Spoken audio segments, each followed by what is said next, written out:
Thank you, everybody, for joining us on the Bassfug podcast. Today, we have a very, very, very special guest. We have Håkan Lidbo.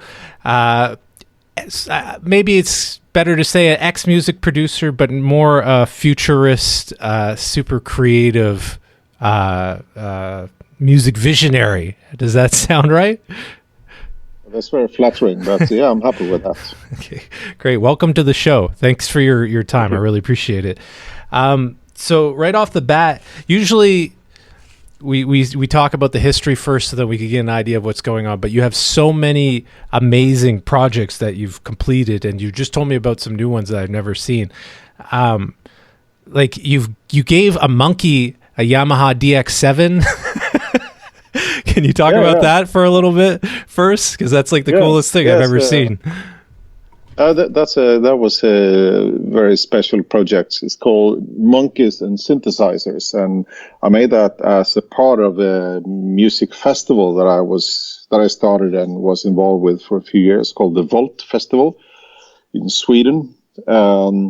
And instead of promoting the festival with flyers and information who's going to play there, I thought it was more interesting to make an interesting project that somehow related to music. So I asked the chief of mammals at the Stockholm Zoo if we could borrow his monkeys for an afternoon. So me and my colleagues in the festival, we took some of the synths and went there and then gave different types of synthesizers to different monkeys and see if they could do something with it. And we wanted to find out if they had any musical talents, because they're not so different from us. It proved that they didn't. No talent whatsoever. They really sucked when it came to creating music. But we got some nice footage with the baboons, trying to bite off keys, and some small marmosets who were completely terrified with a 909 drum machine. Yeah.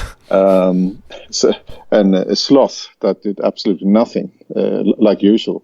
So it was interesting, but scientifically we didn't come up with anything at all. And in the end of the project, when we, in this afternoon, when we collected the synthesizers, this guy, the chief of mammals at the zoo, said, we got this Casio synthesizer that we gave to the baboons, and do you want it back? Because the alpha male had sort of smeared it with his feces. Oh, no. These animals, they're so revolting. So, no, he could actually keep that one. It was luckily that it was a kind of really crappy 80s, Casio synthesizer of no value at all. Yeah. It would be very. I mean, my colleague who had a TR-909, if he gave that to the baboons and was full of ape shit, maybe he wouldn't be that happy. So, but yeah, that was one of the projects that was seemingly pointless, but at the same time interesting. Raised some interesting questions. If musicality is a human-only ability, or if other species can have it too. And I just, while doing this project, I Googled around a little bit, and I found this project where one of the participants was Peter Gabriel, the English music producer, and some scientists who wanted to do a sort of a project where they had chimpanzees that grew up with humans and trained with humans and trained with human language for a long time, and they brought some synthesizer to a very smart female who'd been trained for 20 years, and she, after a while, she actually finds out this is the octave, and she finds her favorite keys, and Peter Gabriel is jamming with her, and it's really touching to see that. So they do have what is the beginning of some sort of musical understanding. So it's not entirely a human thing, but I have this belief that the reason why we human were so successful is not only that we have a very good thumb so we can build things, or that the fact that we can stand up, or that we are naked, as different from the other big apes. But I do think that music is not only like a thing for entertainment. I think it could be the key why we are so successful. Yeah. And I think maybe, do you think that it has to do with like the frontal lobe? That because we have a more advanced frontal lobe than I would say like a chimpanzee, I believe. Yeah. Maybe we don't, I'm not sure. But do you think that's like a big part of it, why we're able to have a musicality, as you say? I think that we're only in the beginning to understand what music is good for us humans. And I think we only use the fraction of what it is good for. I mean, right now we use it to tell stories and to, evoke emotions. And we have given it a certain formula. It should be like between 3 and 6 minutes long. It should have verse and refrain. It should have had a 4x4 rhythm. But I just think it could be many other things. And I do think that music is a part of the human construction. And I think without it, we wouldn't be human. And again, I'm an artist, so I don't really have any definitive answers. I have a lot of questions, but I don't know. I think it has to do somehow with imagination that is unique. And I think that music can manifest imagination in a way so that even people with very little imagination can sort of get an emotional understanding of what it is. Yeah. It communicates so much information, It does, and he communicating the information that you can't really put words on. So it sort of takes over where words end.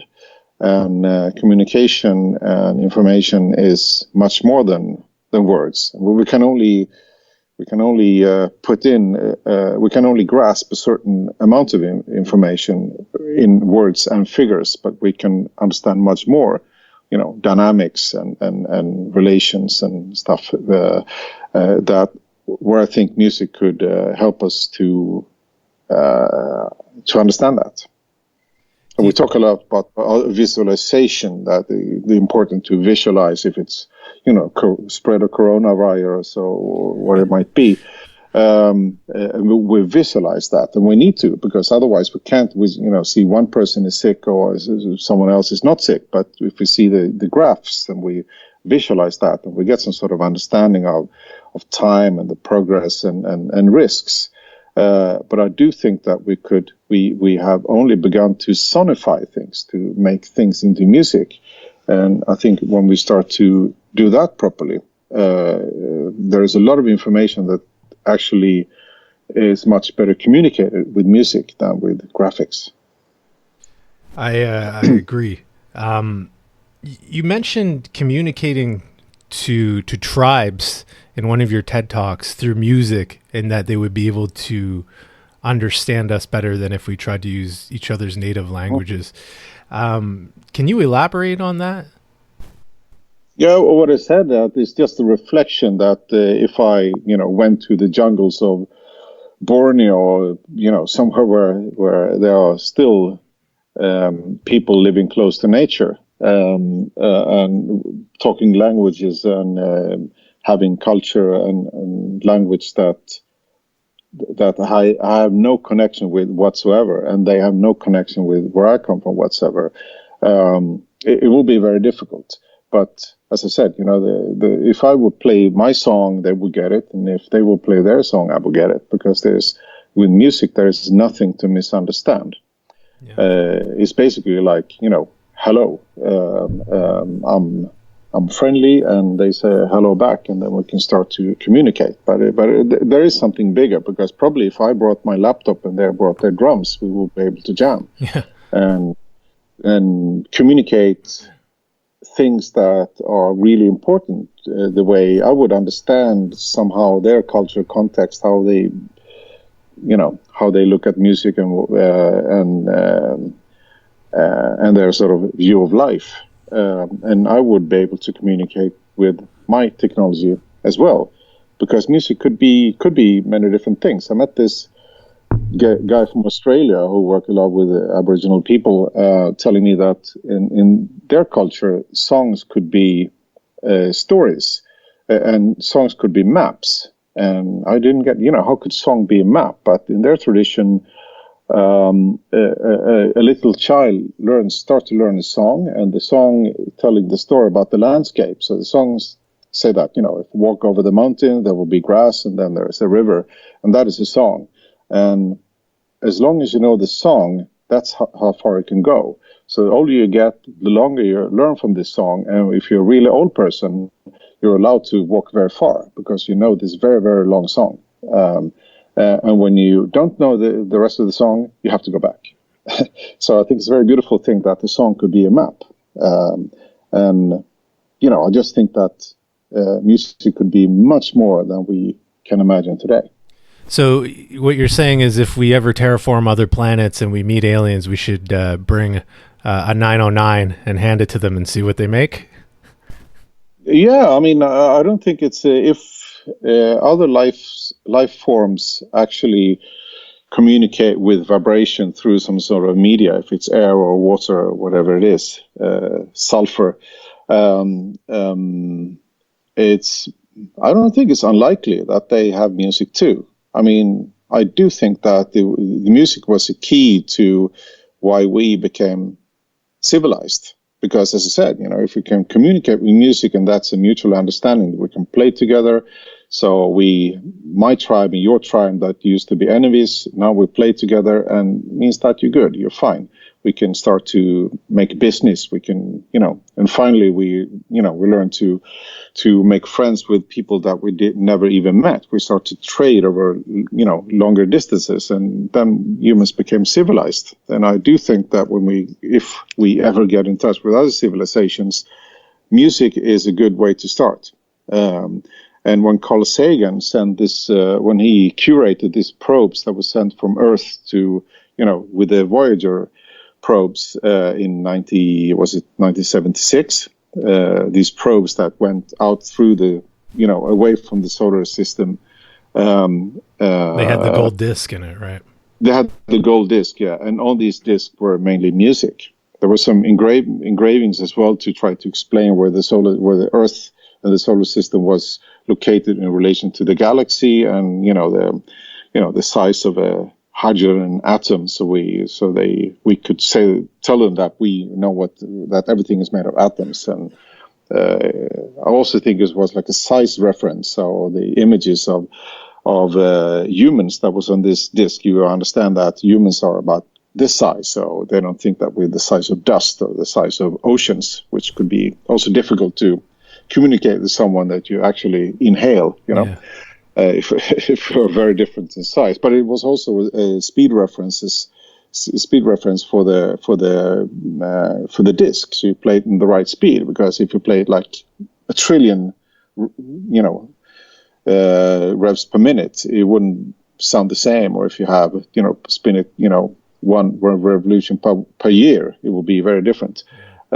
So it is, I guess, 33 RPM, like normal turntable. And you need this image of the hydrogen atom to explain what speed to play. But it was interesting that when we humans, in the few occasions where we actually decide that, all right, we try to communicate outwards that we exist here, then we choose music.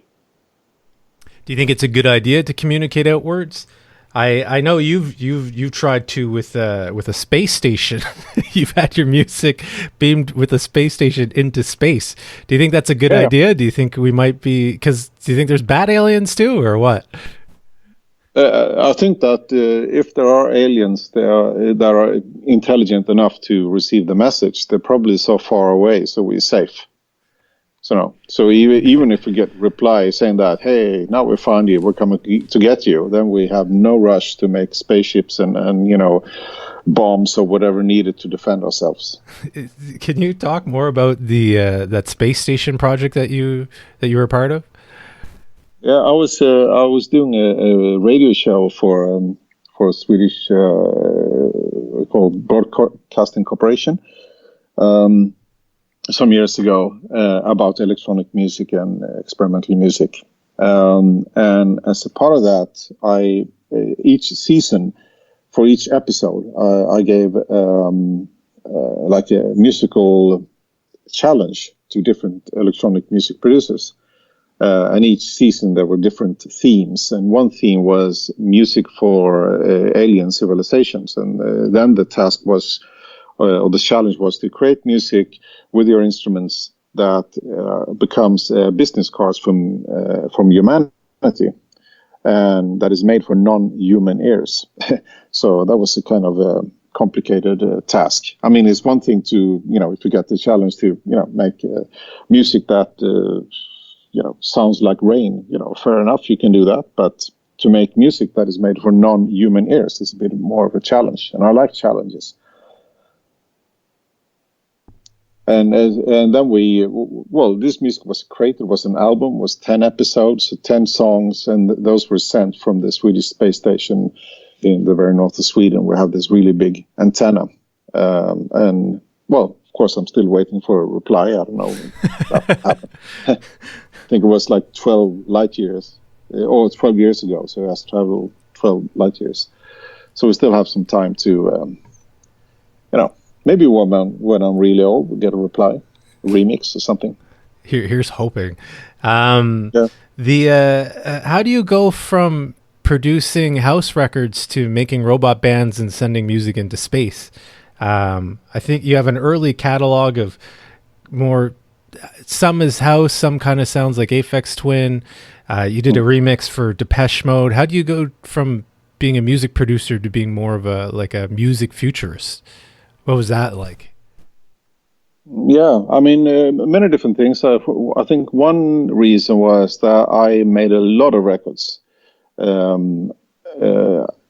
haven't counted them all, but and they're mostly vinyls, so it's not just digital releases. But I made, I think till today I made 350 records, and the past 8 years I haven't been very productive, but there was a time, especially 2000 to 2008, that I was very productive. So I was so productive I got fed up with myself. I especially house. I mean, I love house music. It could be the most beautiful music there is in the right environment, but it could also be a bit boring. I can understand people say that, oh, this is boring. It's just the same loop. But in the right context, and that loop can go on forever and is perfect. It's just really beautiful. So it depends on the context. But I got fed up with myself because I made so much music. So I thought that, I couldn't really. I was thinking about other things, like, communicating with aliens and communicating with other primates.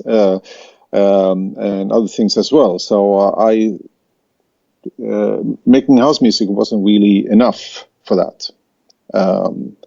So I think that was one reason. But I also think another reason was, as you say, I mean, I made a lot of house, I made a lot of sort of disco-ish stuff, depending on, where I focus on which labels I was working with. So, I start mainly with the UK labels and then with some American labels, including some in Canada, actually, and then later on German labels. So the musical style changed a little bit with that. And I never been faithful to any record label. In those days, you were mainly connected, released through one or a few different record labels. You didn't release it yourself because it was vinyl, and that is expensive to manufacture. But I was releasing on record labels all over the world, never sort of faithful to any record label, and also releasing a lot of different music in a lot of different styles. So I found out that even if I, make a track that is really, really weird, and no one that I, could think of would be interested to release that, then I was thinking, even if it's really weird, there is a label out there somewhere that is so weird, so they want to release it. And then I thought it was interesting to try to find those labels, and I did. So musically, it was very, very diverse. I sort of learned that, I could pretty much do any musical style I wanted. If I learn how to master that, then I could, do something else. So I easily get fed up with different things, and I can get fed up with myself. So I was, going from one musical style to another. And then I learned that I could pretty much do anything, at least within the area of music. I just have to learn how to do it, understand, the rules and So from making records, I made this festival that I talked to you about. I made this radio show. I made a documentary film about this Swedish electronic music history from 1953 to 2013.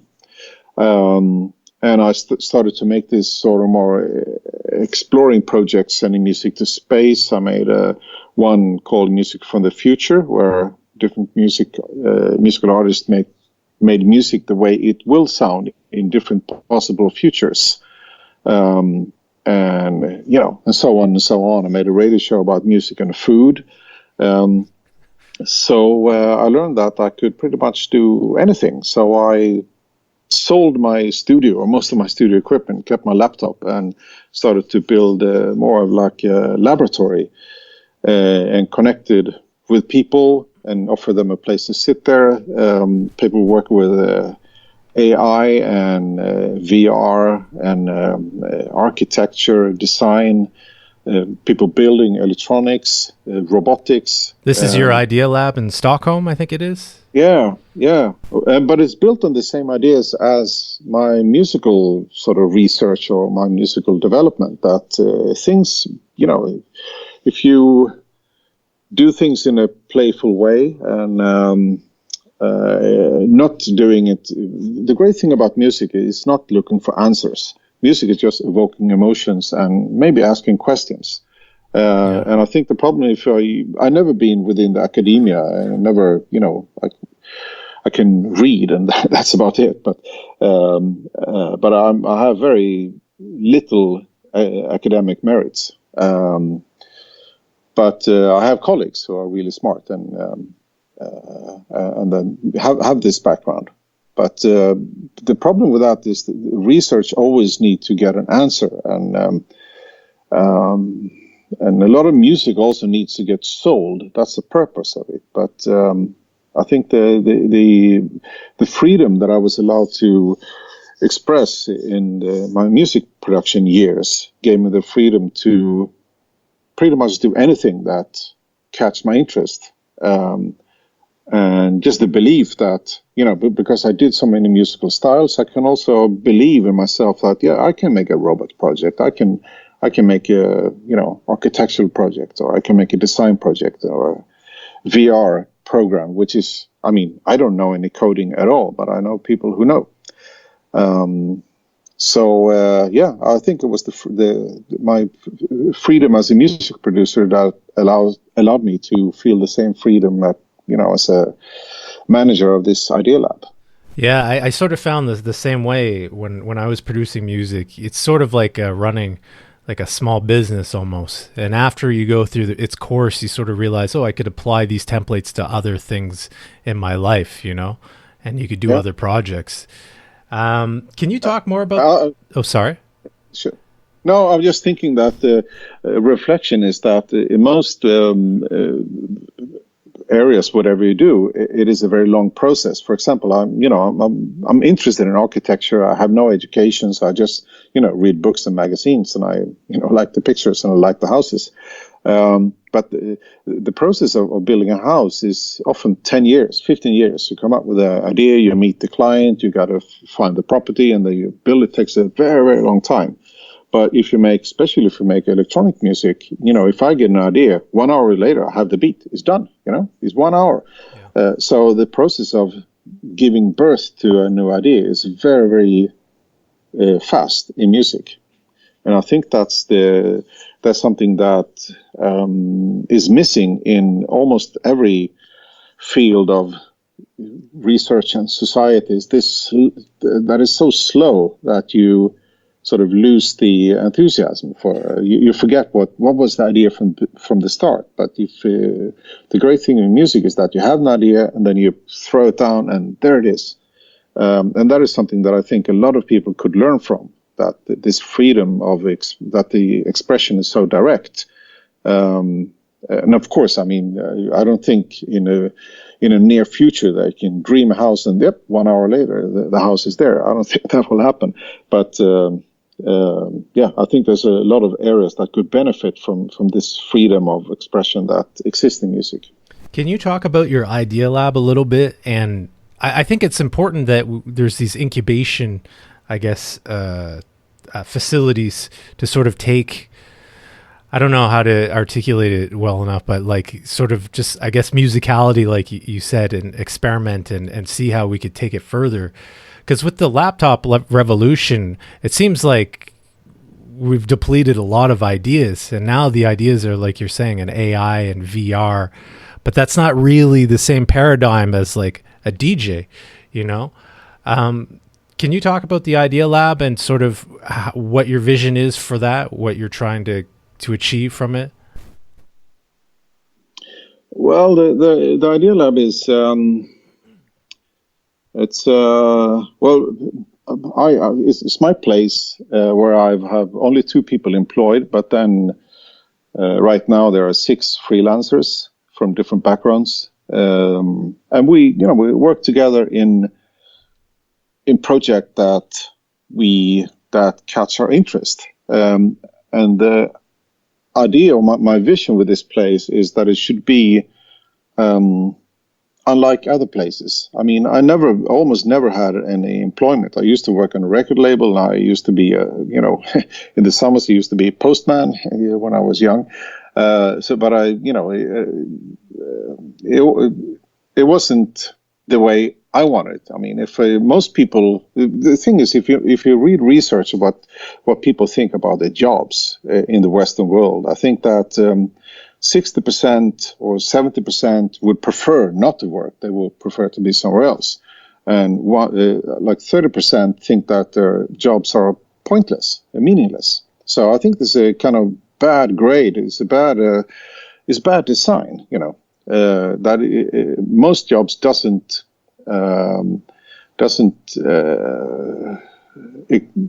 exploit the full potential of the workers. That's the nature of the free market. That the boss wants to make money, and you get paid for your time. But I don't think that is the best way. I think that there should be a way for grown up people to work, but to have fun at the same time, to play and work at the same time, instead of I do my hours, I get paid, and then I do what I really want to do. I go home to my home studio, I work with my motorcycle or whatever I find interesting. I think it could be the same thing. That's why I'm dreaming of that. The way, if you put it really roughly, the way that we spend our lives is that we're born and then we play. We go to kindergarten and we play, and then we go to school and then we learn for a long time. And then when we learn, we work for a very long time. And we have worked, we retired, and we have leisure time, and then we die. But why does it have to be like that? Because, that is the system that we have. That's the way the free market works. We got to make money. The wheels have to spin. But what if work and play and learning and leisure could be the same thing? So that's, in a bigger picture, that's what I'm trying to achieve, to see if a workplace could be something different. So of course these are really big questions, but still, I have to pay the rent and we have to produce stuff. But this is instead of falling into the trap that we, this sort of standard startup or co-work space thing that we gotta find some investors, we gotta grow, we're gonna make this product that becomes a success. Or we got to make this record that becomes a success. If you don't have that, if that is not your goal, to grow and to make profit, but the goal is to have as much as interesting and stimulating time as possible for as many people as possible, is a different economy. And I think the idea of profit and growth is not very old. It's only a couple of 100 years old. Before that, no one was thinking profit and growth. But today, it's the only way we can think. So I'm just, there's something about, if you talk to musical artists, I would say that, I would guess that most of them, if you ask them, what was the happiest time in your career? It's probably not when they fill the Wembley Arena with, tens of thousands of screaming people, and you play your big drop again and again, which that you do every night, and you take your private jet to the next gig. Probably the happiest time was when you were in a basement and released the first 12-inch with some mates, and you had your ping pong table, or whenever and I started this place with a guy who was one of the founders of Propeller Heads, who makes the Reason software, and he was, he likes Reason, and now there are 200 people employed. Rebirth, yeah, he's one of the guys behind Rebirth. So we started this place, and he just kept fed up with that, because he was thinking the best time with Propellers when with me and my two colleagues in this stinky basement when we did Recycle and then Rebirth, and it was just us. Those were the days. And then it was more money, of course, more paid and more safety, but also more responsibility. But it wasn't more fun. So that's why he quit, and we started this place. Now he doesn't work there anymore, but he wanted to make a game. He had this vision of a game, which he made, and a very nice game. It was complete failure, but he wanted to do it, and it doesn't matter because he has a lot of money, so he doesn't care. But back to where it all starts, just do it because it needs to exist. I think it's also a thing that from my experience as a music producer, is that you can make music the way you believe that it should be done, or the way you think that the audience want to have it, or you can make music the way you think it should be done. And I think that's very important. That's something that you have that freedom within music, that quite easily you can make things the way you think it should be done. And you put your stuff on SoundCloud or whatever, and it might be a success or it might not, but it doesn't matter because you have a computer anyway. So just do it because it makes you happy. But I think it's a very essential thing here, that making things the way things you think that it should be done. And again, coming back to the question about the Idea Lab, and this is the way I think a workspace should be like. It doesn't exist anywhere else, but this is the way I think it should be done. And so I do it. And it's, you mentioned in one of your talks once about how automation's taking over and robots are taking a lot of jobs, but you're saying a lot of the creative jobs aren't going to be replaced by robots. What you're doing at the Idea Lab, it sounds like this is sort of the future of what we're going to have when we have more time on our hands. Yes, I mean, it's not me who made those estimates that creative jobs will remain and that more mechanical jobs will be replaced. I mean, the group of people that is number one on losing the job list are models, photo models, because they're very easily replaced by renderings of people that are, you don't need a photographer, you don't need a light setter, you don't need makeup artists, you just, add different things on your virtual model. So these people are already losing their jobs. They do it with cars already, right? Yeah. I mean, no one, you can't take a photo of a car anymore. It's not, reality is not good enough in many ways,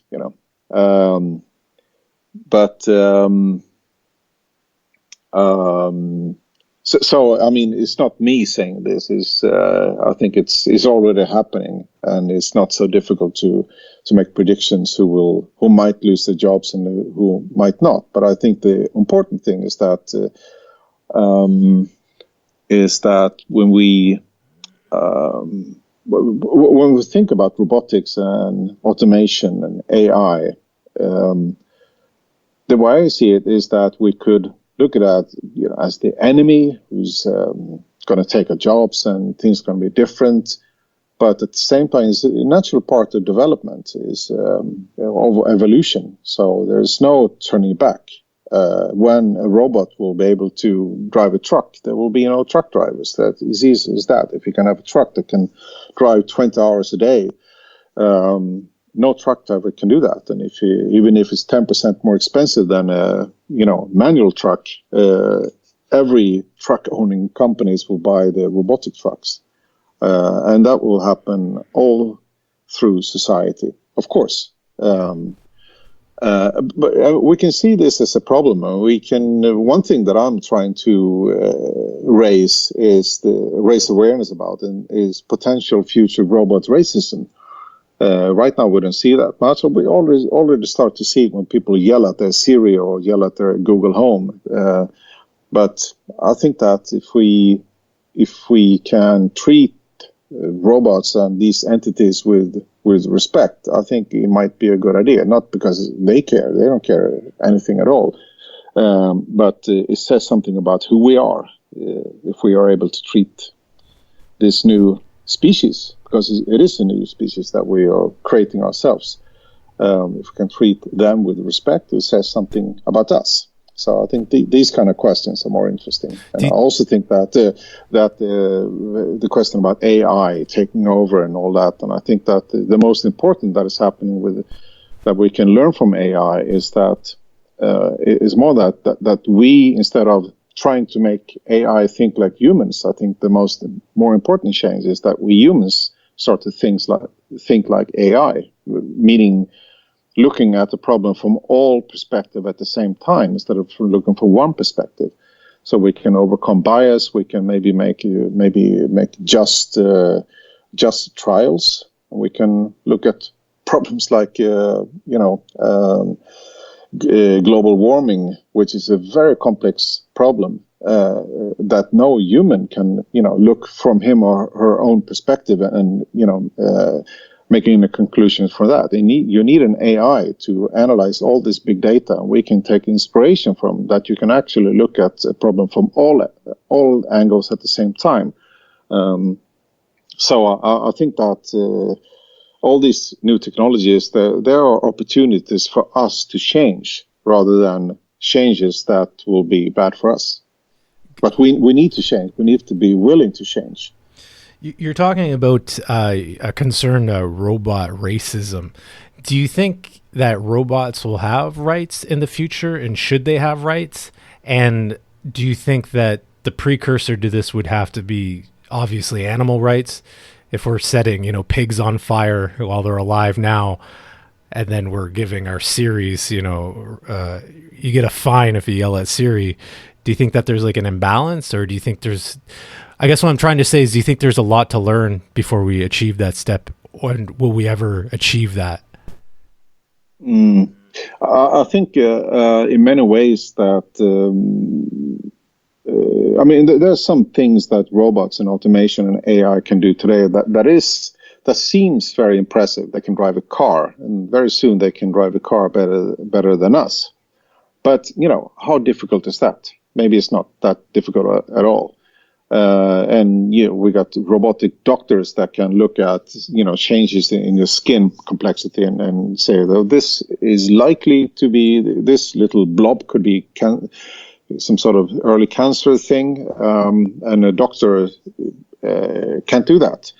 Even a doctor who had like 50 years of practice haven't met every patient there is, and seen all symptoms there are. But AI can do that. But again, I would say it's more like a new paradigm in programming, a new type of code rather than it is artificial intelligence. Robots are still robots; they're not humanoids.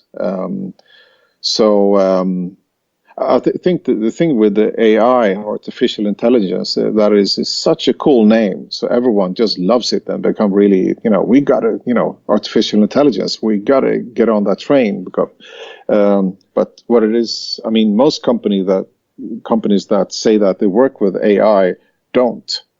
They just call it that because you have to call it because it's everyone is because the name. So it's the buzzword. But as for now, I think it is a new paradigm in programming, but that's all there is. So and I think robots they're starting to do pretty cool things, but they're very, very far from making any to function as humans. The problem is that before they can function as humans, we sort of, if we try to make them human, then we will automatically build them as our slaves. And there is a lot of implications for that we actually build slaves again when we just learn that having human slaves is a very bad idea. So I don't, again, I'm an artist, so I don't have the answers, but I think that we could do better than that. We don't have to make copies of humans, but with no rights and then treat them like shit. Because, I mean, if it's a robotic arm that build Tesla cars, it doesn't matter if we yell at it. It doesn't. But if it's something that looks like a person that serving you at McDonald's, and you start to call them the R word or whatever we'll call it. I don't know. Yeah. That's a good one. Then it just says something about us. Then it makes us bad because they are there. I interviewed the Flashbulb last week, Ben Jordan, and we got sidetracked. We were talking about AI and music and all this. And one of the things we were talking about was, and we'll talk about AI. This question is leading into me asking you an AI question. But for a robot or an AI to be able to really be able to make music, it would have to be able to form empathy and all the weird, complex emotions that us humans have in order to create something convincing. But if you get to that point where you have a robot that's able to feel like a human, then, like you're saying, the robot racism or how we treat that robot, that's going to be a real thing. Because if it's able to feel sad or angry or pain, then do we have to protect it? It's really weird. I don't know. It gets into a rabbit hole that I'm not qualified to talk about. No, but I don't totally agree. I think it's a bit of a romantic way to say that automation, that, call it robots, won't be able to create music as humans. That creating music is something that is still unique for us humans. I don't agree. I think there will be a shift very soon where, because, creating music is kind of mechanical.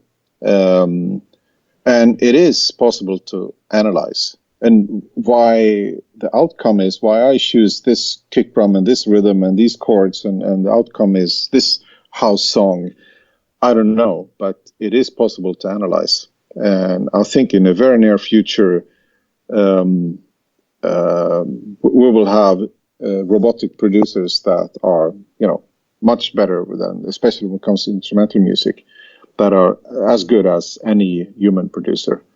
And I mean, right now, there is a lot of music. I have a friend, one of my colleagues his day job is working at Spotify. And he says that there is a huge amount of music that get a lot of listeners, mainly ambient music, relaxation music. And they're not made by humans. They're automated, and then the names of the artists are automated in order to, you can't call it like track 11,064 by Unit X, but then it just generate names of fake artists and just release so much of it. So finally, you will get enough money to make business out of it. But it's not humans. So if many times when you find yourself listening to this, relaxing music or, whatever's going on in the shop, or if maybe you listen to that yourself in order to, in your headphones to fall asleep, it's robots. It's not made by humans, and it's already here. If you read the newspaper or read an article and you read the sports results, it's very often the article is written by automation. It's not human there, so it's already happening. Do you think that there should be maybe some type of curation process? Because you're talking about Spotify being flooded with ambient music generated by some script or some AI. Do you think at some point it'll be too hard to find music because there's so much of it just being pumped out? I think that very soon it won't be very easy to hear the difference between music that could be quite complex, that is created totally by automation, from the one that is created by humans. But I also think that the age of music as a recording, a sound file, if it's engraved in plastic or if it's somewhere on some server in Sweden for you to listen to, that is between 3 and 6 minutes long. I think that format is maybe not forever. I think there will be new formats, and I think that the power of computing is accelerating all the time. So I think the music in itself could be generated in real time. And I think if I would have a more advanced bio tracker than my kind of stupid Apple Watch, but something that could really track where I'm doing and how I'm feeling and where I'm going and what I'm doing and what I'm looking at, maybe the soundtrack to my life could be generated in real time. That's crazy. Imagine a machine that knows exactly what I like and, collects all the synths that I like and all the musicians that I like and generate those, synthesize those and make them play in real time to, the perfect soundtracks of my, and especially, if I'm,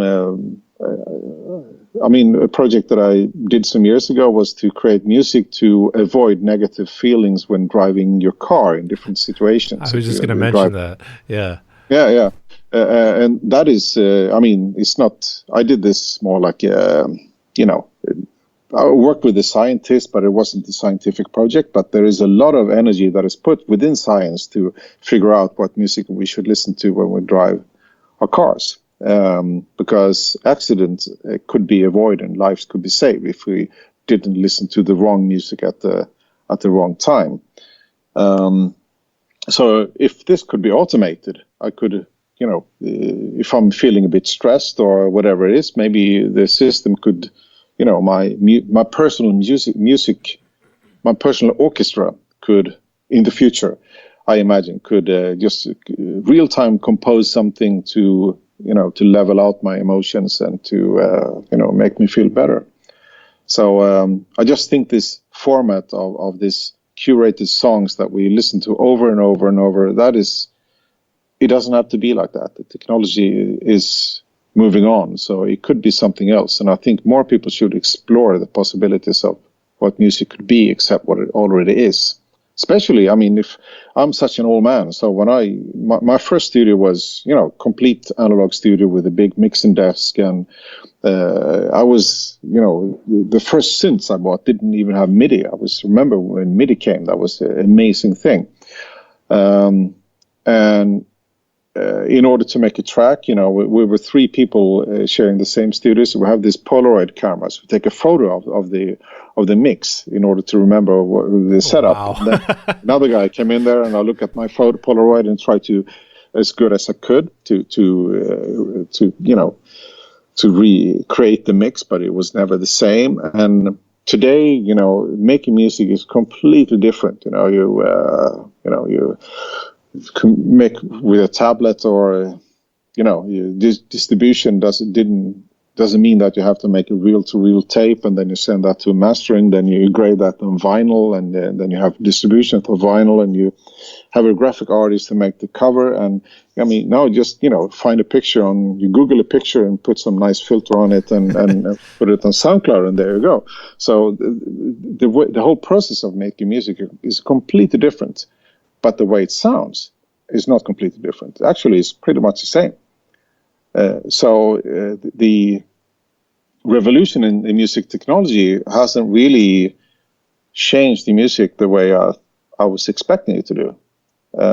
So I do think that I will probably not be the one who invent this, but I hope there will be people that reinvent what music is totally. Can you talk about your projects and experience with AI and music? You touched on it a little bit, but do you think AI will completely replace the artists, or do you think that maybe it'll just be used to assist us? It's already assisting us, and like you said, there are some examples of AI in music already. But can you talk about your research in AI and music and a little more on that subject? Well, to be honest, I haven't done so. Haven't done any. More like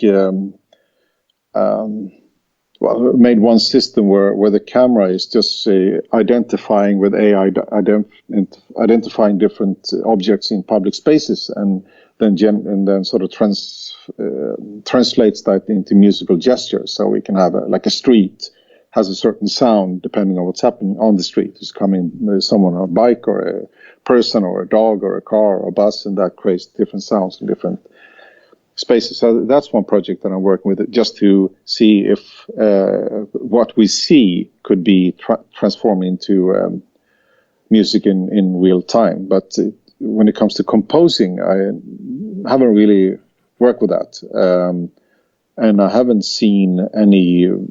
Of course, it is impressive to listen to the AIs that create Bach pieces or whatever it might be, or the Google project where you just take the audio file, take the stereo audio file and just process that into some sort of surreal version of a mix of. I used to have a colleague at my workplace that fed his AI with a lot of different music, but not the standard classic stuff. But he just it was like a garbage can. I just fed it in with so much strange music, all instrumental, and to me, it was really interesting to see. He used this big gamer computer that we have, and for weeks and weeks, it was only pure noise coming out, and then was little spark of sound, or like a transient, and then 2 days later, it was actually tone, and then it just accelerated, and after only like a week after that, he started to play music and with tones and with rhythms, but it was really interesting because he sort of had no sense of beauty. The sounds were really, really ugly. And, as a romantic, my romantic view of the whole thing is that if you don't have a body, if you don't live in the physical reality, you don't understand beauty. Maybe that was the AI's problem. But anyway, I was sort of supervising this project a little bit, but I never really used AI as a composing method myself. But I do think that very soon we will have non-human composers that are really good. But I don't think that's a problem. Just as you might think that with electronic music instrument that is so much more fun than learning to play the violin for 10 years for most people. So, of course, less and less people learn like physical instruments. You might think that's a problem, but I don't think so. I think that what happens instead is that music made by real people and performed by real humans, and sometimes even on acoustic instruments, that becomes a true luxury instead of something that we just take for granted. So I think that the value of real music performed by real people will go up, and that is necessary, because something that we as musicians must realize is that the actual value of music has almost disappeared. Again, I've been doing this for a long time, and I used to say that the value of a track released on a CD or a vinyl, maybe it was like €2 or €3 per track. if you bought it in a record store, if you remember the record stores, a place where I actually bought record, that was like the price for a track, or maybe a bit more. And then you own that track. And now music is something, especially on services like Spotify, that is something that you take for granted, that is always there. It's like tap water. You don't pay for tap water. It just comes as much as you want, and is pretty much for free. It's with the rent, it comes with the phone. So, I mean, a lot of kids have the music streaming on all the time, and then they go to school and teachers say something and they pull out the headphones, but the music is still going. So a lot of music is played with no one listening. So it's just this immense flood of music, and that means that the track in itself has almost no value. And I think that's something that if we bitch about that it's difficult to make a living as a musician, that's a fact. Music in itself has almost no value at all. So I do think that, coming back to the AI question, that music performed and composed by real humans in real life, that value will go up. That's a unique experience. That's an experience of luxury. Just like if you buy cheap wine made in a factory is different from a wine that is made by where the gardener is almost telling bedtime stories for each grape. That becomes a very expensive wine, because it's a lot of craftsmanship, there's a lot of love in, and money and effort and time put into that. If you go to a concert and you see a drummer or a violinist or a synth player, for that matter, who've been practicing their instrument for 12 hours a day for a lifetime, that's a luxury. And that's and I don't think that people will still pay for that. And pay much more. And you see other aspects of music, not even just the tonal aspects, but even the visual aspects being, I don't want to say devalued, but not holding as much value as they would before. You have augmented reality with Hatsune Miku, the Japanese computer thing on stage, that people sell out entire arenas to watch this 3D, what's it called? 3D hologram on stage, or even VR concerts. Now you could go watch a concert in virtual reality. Yeah. And I think that's all fine. It's interesting. On one hand, it's interesting that new technologies evolve, so people can, come up with new ideas and create new ideas from these new formats. But on the other hand, it is the free market speaking. So the free market is trying to find, as soon as a new idea emerges, the market is there to see how can we profit from this.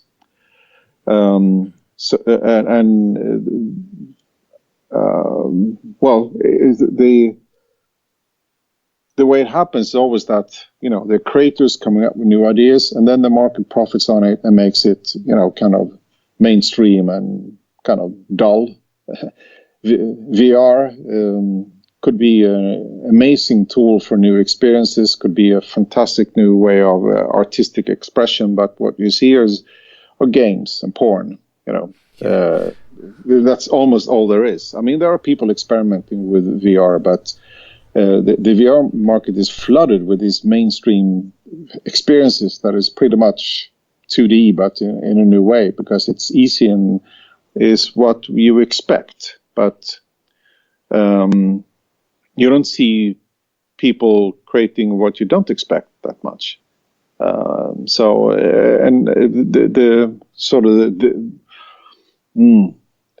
The bigger the market, or the bigger the flood with stuff and new things, then the more difficult it is for you as a creator to come up with something new.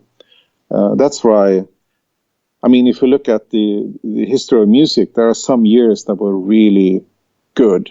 And often it was a mix with sort of changes in time and changes in technology and changes in culture. So like 1970 and 71 were amazing years when it came to musical innovation, because there was this youth revolution going on, and there was some early synthesizers, electrified musical instruments, and big changes in culture and cultural clashes. So that something great emerged from that. And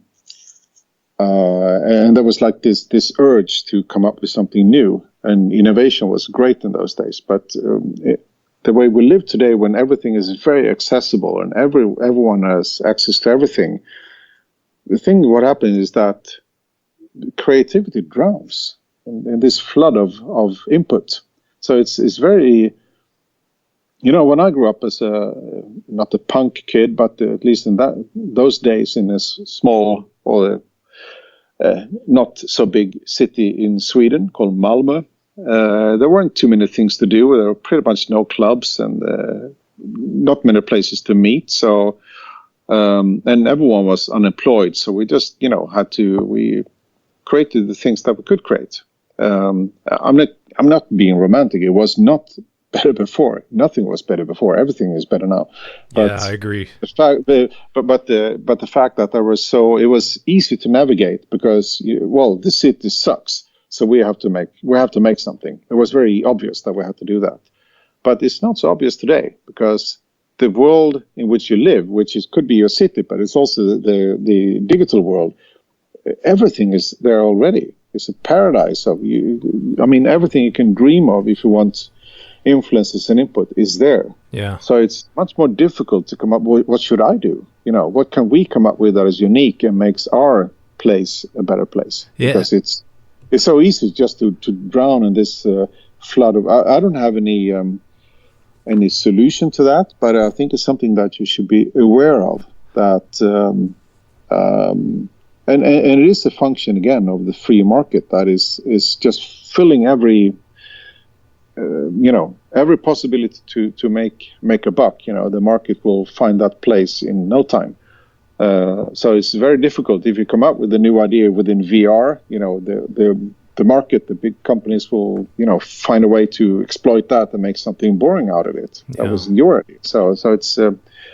I'm not really know where I'm going, but well, you mentioned something that I have a similar experience. I remember I come from a very small town too, and I remember life before dial-up. Like I remember having to, if you did a school project, you had to go to the fucking library. You can go on Wikipedia, right?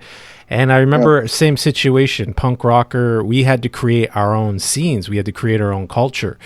And this is something I kind of, it's fascinating that you mentioned that, because I wanted to ask this, because if we're going to have robots creating music, then inevitably they're going to be creating our culture, because almost all music spawns culture, right? It's the subliminal information, like you mentioned, to create how we live and how we act and how we dress and how we function with each other as a society.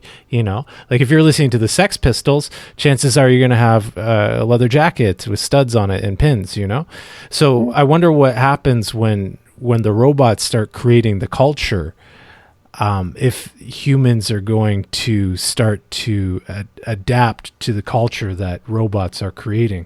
I don't know if that makes sense. Well, I mean, I would say that the robots or digital tools already. I mean, that's already a very important way of, maybe the most important part of culture, youth culture right now. I mean, coming from the digital domain. But what you're talking about, if automation becomes truly creative,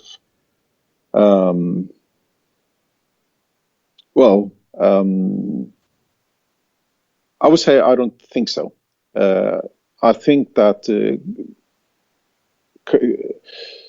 culture expression comes from need. The reason you get the leather jacket with pins is that you need to,